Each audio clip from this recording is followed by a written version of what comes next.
Las narcos femeninas más peligrosas de la historia. A veces las apariencias engañan. Tenía edad de instituto cuando se convirtió en asesina. Vivió 6 años huyendo. Cada guerra territorial terminaba en una masacre. Cuando hablamos de narcos, solemos pensar en gente como Pablo Escobar o El Chapo. Hombres despiadados rodeados de una flota de soldados leales y agresivos. Pero, ¿y si te dijera que algunos de los narcos más peligrosos de Sudamérica son en realidad mujeres? Hablo de las mujeres que estuvieron al lado de peligrosos varones de la droga en sus momentos más volátiles. Las que dirigían divisiones enteras del tráfico de drogas, y las que eran lo suficientemente despiadadas como para derrocar y dirigir los propios cárteles. Si te sorprende, es justo. Al fin y al cabo, son los hombres quienes suelen asociarse con la guerra. Zainab Salvi dijo de las mujeres, como la vida, la paz empieza con las mujeres. Somos las primeras en forjar líneas de alianza y colaborar por encima de las divisiones del conflicto. Pero, ¿qué ocurre cuando las mujeres toman las armas? Bienvenidos a un nuevo vídeo. Echemos un vistazo a algunas de las mujeres narcos más peligrosas de la historia. Si te gusta este tipo de contenido, suscríbete a nuestro canal, es gratis. Ahora sí, comencemos. Esta es la Catrina o María Guadalupe López Esquivel. Ella lideró un notorio escuadrón de sicarios que dejaba un baño de sangre donde quiera que iban. María tuvo comienzos humildes. Era hija de un ranchero y una ama de casa. Creció en la ciudad de Tepalcatepec, pero sabía que no quería quedarse allí mucho tiempo. Odiaba la escuela y nunca quiso llevar una vida normal. En 2017, se escapó de casa y empezó a vivir con un miembro del cártel de Jalisco Nueva Generación. María se había enamorado de Miguel Fernández, que era un alto varón del narcotráfico. Pero María no se unió al cártel por amor a un hombre. Lo hizo por amor a la fama y al dinero. En pocos meses, ascendió en el cartel y empezó a ganar mucho dinero. Y en cuanto lo hizo, empezó a mostrarlo también en las redes sociales. Al poco tiempo, adoptó el nombre de la Catrina, un guiño a la famosa figura del Festival del Día de los Muertos. La Catrina pasó a formar parte de una banda de sicarios jóvenes y guapas mujeres soldado que utilizaban su belleza e inocente aspecto para atraer y matar a miembros de las bandas rivales. Pero como María quería seguir escalando posiciones, pronto se convirtió en la líder de su equipo. Luego se convirtió en la comandante de un escuadrón de asesinos a sueldo. Ella y su escuadrón fueron responsables de varios asesinatos, extorsiones y secuestros. En octubre de 2017, la policía mexicana estaba ejecutando una orden en una casa cuando fueron emboscados por la Catrina. Fue una masacre. Después de matar a 13 agentes y herir a muchos otros, el escuadrón incendió 2 coches de policía. El mensaje era claro, querían la guerra con la policía, y la Catrina se sentía invencible. Pero los agentes oyeron su voz cuando daba órdenes de matar. Entonces supieron que ella era la responsable del ataque. Y supieron que tenían que llegar hasta ella. El 10 de enero de 2020, la Guardia Nacional recibió una pista sobre la ubicación de la Catrina. No perdieron el tiempo. Los agentes rodearon el piso franco de la brigada y se produjo un violento tiroteo. Excepto que esta vez, fue el escuadrón el que se llevó el golpe. Pero la Catrina había recibido un disparo en la yugular. La llevaron al helicóptero mientras todos sus hombres eran puestos de rodillas y esposados.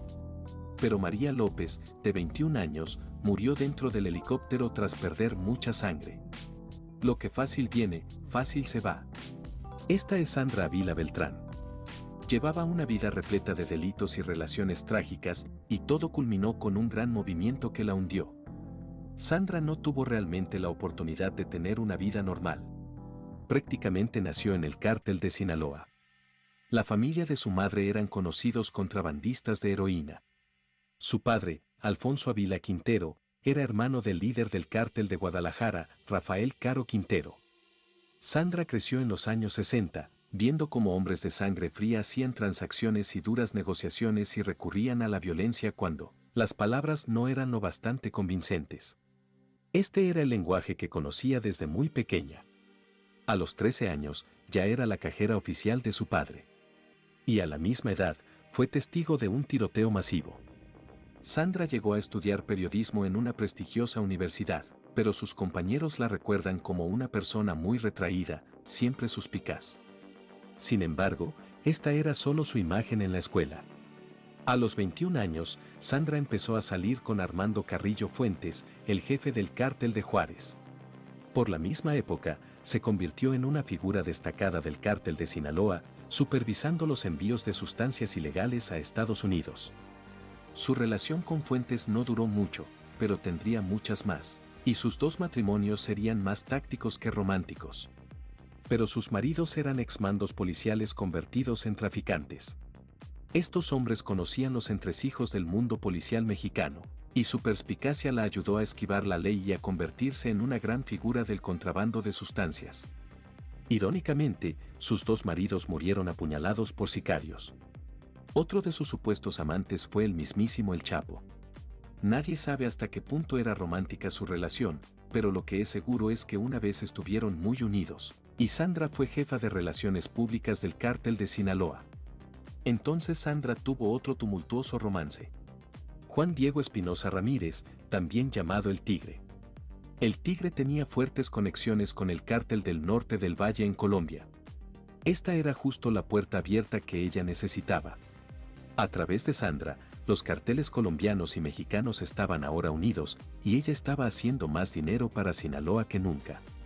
En 2001, los Estados Unidos incautaron un barco atunero que transportaba 9 toneladas de nieve blanca. Imagina cuántas más entraron al país antes de que la DEA finalmente los atrapara. Después de este incidente, Sandra recibió el apodo de la Reina del Pacífico. También consiguió que cientos de agentes la siguieran, trabajando duro para detenerla y acabar con el cártel de Sinaloa. Vivió 6 años huida y sufrió el secuestro de su hijo como consecuencia de sus violentos métodos de negociación. Finalmente, en 2007, fue detenida. Cuando el agente le preguntó a qué se dedicaba, ella respondió que a la ropa. Aunque fue condenada y enviada a prisión de por vida, se mantuvo firme en que no debía estar allí. Entonces se quejó de los insectos que había en su celda y consiguió comida en condiciones óptimas, alcohol y cigarrillos a su gusto. Cuando se le negó comida preparada en un restaurante, alegó que se estaban violando sus derechos básicos. En 2015, fue puesta en libertad y ahora vive en Guadalajara. Ella es Jocelyn Alejandro Niño. Fue una joven asesina del cártel con una historia espeluznante. La vida de Jocelyn comenzó como la de muchos otros. Nació en los años 90 en el seno de una familia relativamente pobre de Tamaulipas, en el noreste de México.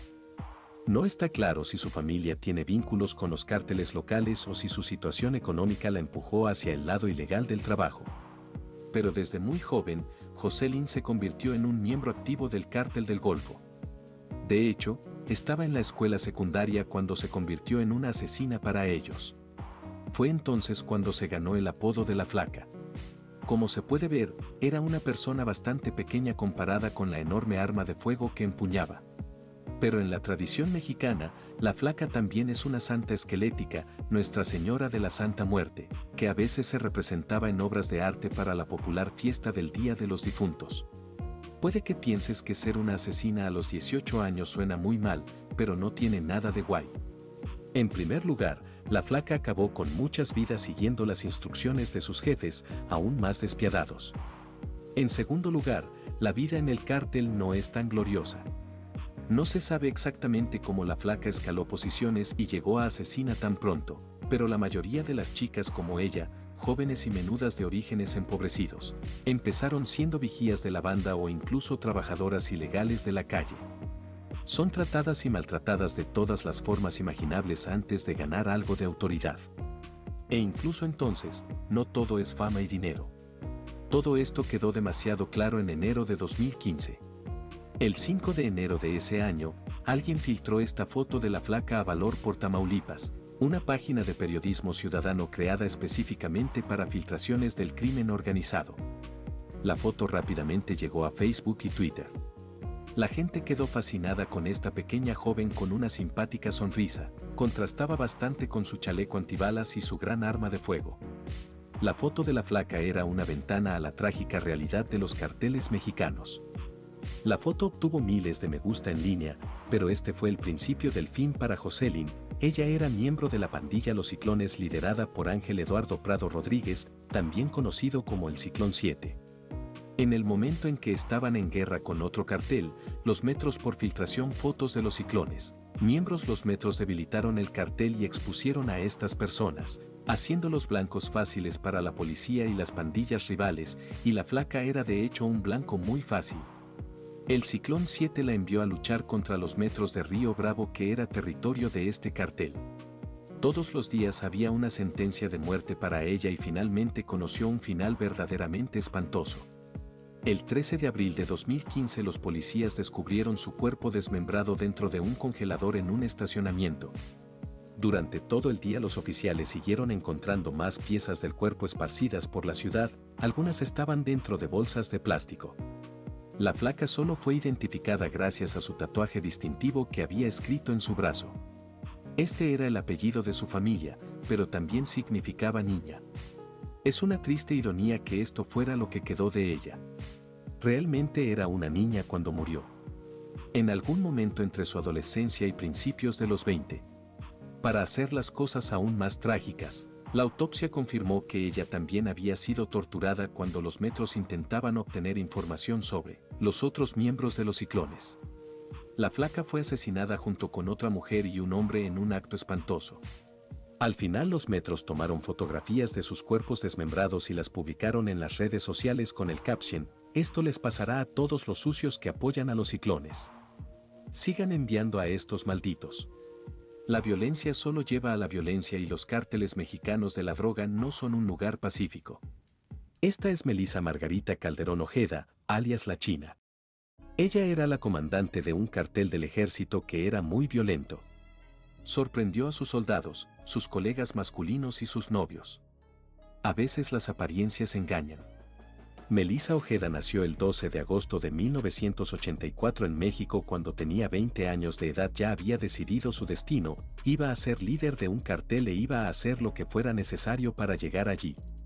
Melissa se unió a la escena en el cartel de Sinaloa en 2005, más precisamente el cartel Damaso a subdivisión de Sinaloa. Era despiadada y ambiciosa y no le importaba que la mayoría de los delincuentes que la rodeaban fueran hombres. Podía ser igual de agresiva y, cuando era útil, también usaba su encanto femenino como una forma de subir de rango.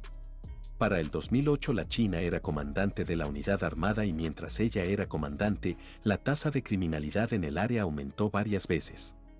Melissa tenía una sed de sangre que era impactante e incluso para los criminales violentos de su pandilla. Ella mataba policías, secuestraba gente para extorsionarlos y desmembrar enemigos de bandas rivales. Imagina que la China y su unidad fueron responsables de al menos 178 muertes. Cada vez que sus hombres tuvieran una misión exitosa liderando cuerpos detrás de eso, ella los recompensaría con grandes bolsas de polvo blanco, pero en 2014 las cosas empeoraron cuando el líder del cártel de Damaso, el Grande, mató al novio de Melissa, Arek. Este golpe fue un mensaje para Melissa: su tiempo como comandante del ejército había terminado. Esta era la ducha fría que necesitaba. Tal vez pensó que sería mejor tirar su arma y regresar a casa, pero la violencia es el único lenguaje que los miembros del cartel entienden. Ahora Melissa estaba segura de que quería sangre por sangre, así que reunió a 300 soldados del cartel a su lado y comenzó un nuevo cartel Las Fuerzas junto con su flamante novio, Héctor Pedro Camerano Gómez. Se hacía llamar el Chino, esto para ir de la mano con la China. Incluso el Chino encontraría a su novia demasiado violenta.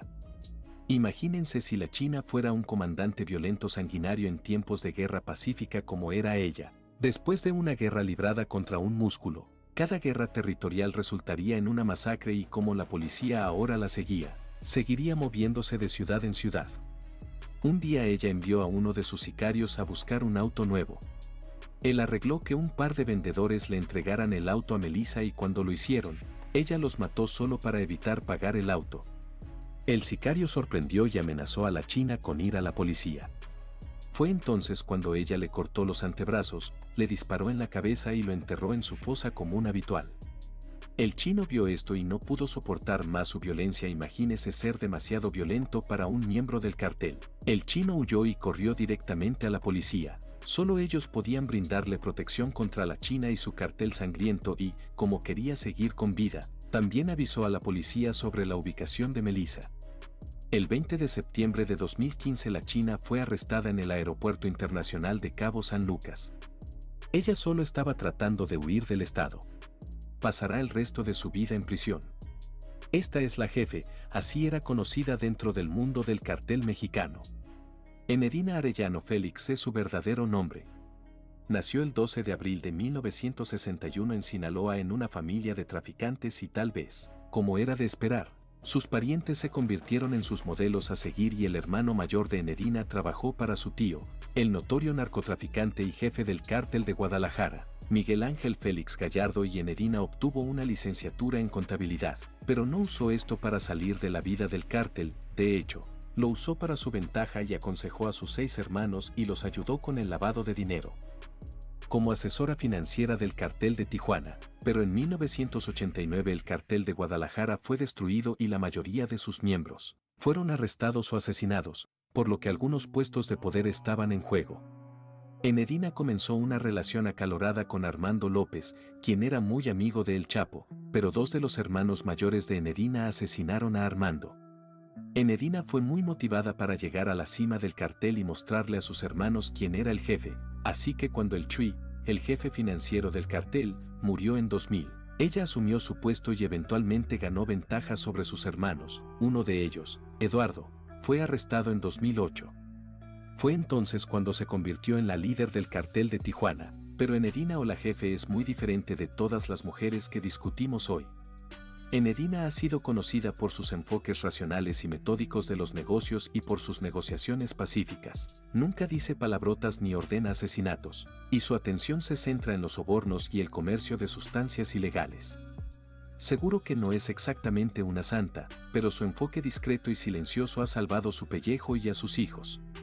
Todos estos años ella permanece en la sombra y no es una prioridad para la DEA o las autoridades mexicanas a pesar de que ella es la jefe y lidera uno de los carteles mexicanos más grandes hasta el día de hoy. Cuéntanos tu opinión en la cajita de comentarios. Si el video te ha gustado, dale like, suscríbete y no te olvides darle a la campanita para que no te pierdas próximos videos como este. Hasta la próxima.